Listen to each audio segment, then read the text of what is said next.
First you, Imam. The suicide bomber, 22 years old, born in Manchester.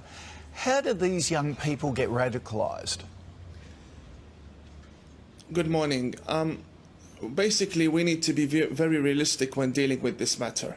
You have a 22-year-old who gets radicalised over 2 or 3 sermons within a Friday mosque gathering. And the killer of Curtis Chang in Sydney was 15-year-old, and just on the 23rd of this month, 2 days ago, we had a 22-year-old female who is now being arrested, or was arrested, after having ties with ISIS in Adelaide. Now, this age is an age where someone would expect people to be going out, having fun, but no, we have a large number of youth that are being radicalized. This happens because of the books that we have, the Islamic scriptures that we have. They push the Muslim youth to believe that if you go out there and you kill the infidel, that's how you will gain paradise. But they're listening to preachers, if you like, sermons, 2 or 3 sermons by clerics like yourself, radical clerics. What do you more moderate clerics do to out your compatriots who are turning these young Muslims? Well, it is very hard being a peaceful, moderate person within a society that is infested by extremist Muslims. I will not deny this fact.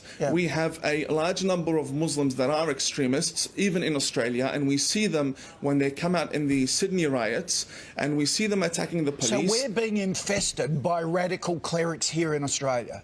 Yes, clerics and followers as well, and I've said this to many government authorities, and I'd like to show you something.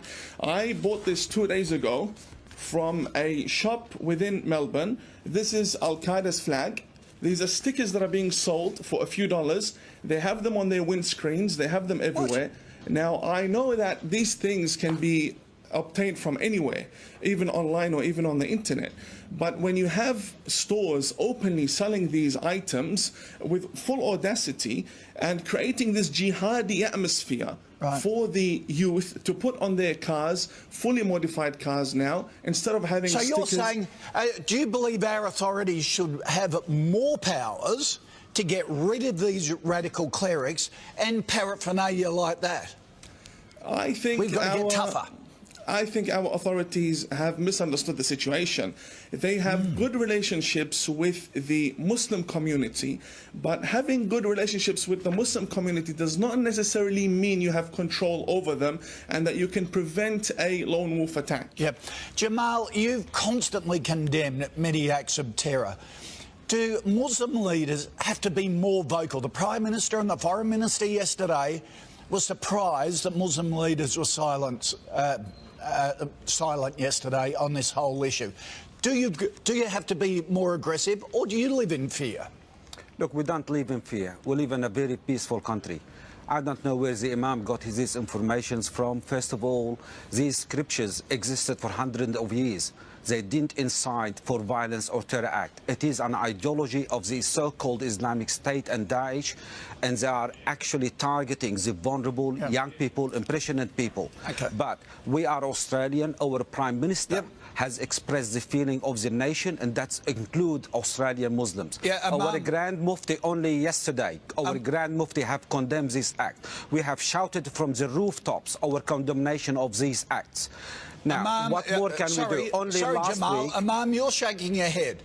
Is there a disconnect between Muslim leaders? I disagree.